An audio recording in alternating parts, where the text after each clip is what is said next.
Mabaho na nga, delikado pa sa kalusugan. Ito ang araw-araw na kalbaryo ni Venus tuwing siya'y dumadaan sa mga kalye sa kanilang barangay sa North Sanitary Camp, Baguio City. Kaliwat ka ng dumi kasi ng aso ang nagkalat sa lugar. Ay naku, minsan pa kapag overtime ako, pag gabi na uwi, gusto ko na, minsan may tae ng pa akong sapato.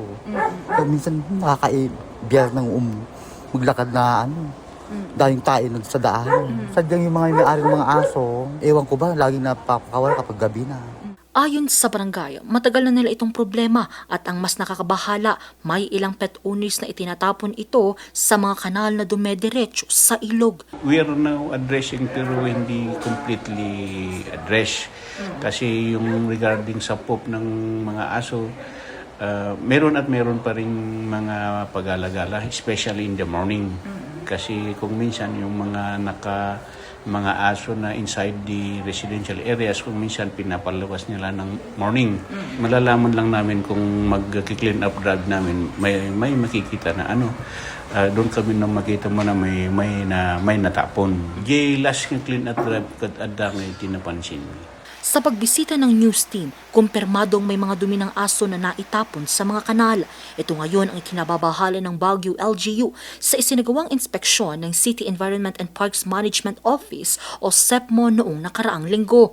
Mula sa 128 barangay sa lungsod, 28 rito ay malapit sa mga daluyan ng tubig. I hope na hindi tayo ma-mistaken when we say na nagiging problem natin yung dog poops. It does not mean na ayaw natin na naman sa dogs. It does not mean also that we are anti-pets. Ang sinasabi lang natin ay pagtulungan natin kung paano yung solutions. Pwede kasi yung i-flush natin yung dog poop na lang sa mga toilets. Dahil dito, nakikita na ito bilang bagong banta sa polusyon sa mga ilog. At merong mga walang disiplina ng mga pet owners na pagdating na alas 4, bubuksan nila yung kanilang gate para yung mga aso tumain na lang sa labas. Tapos sa kanila papapasukin pagdating. Diba, napakabastos nila, walang disiplina, wala silang pakialam. Yung mga waste nila, tinatapon nila sa kanal, tinatapon nila sa creek, sa rivers.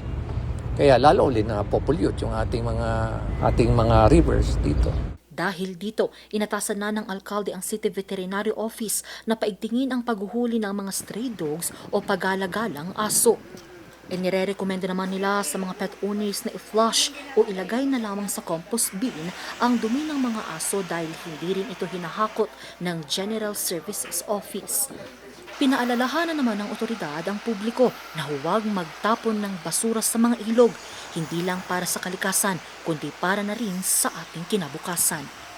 Angel Arquero, RNG News.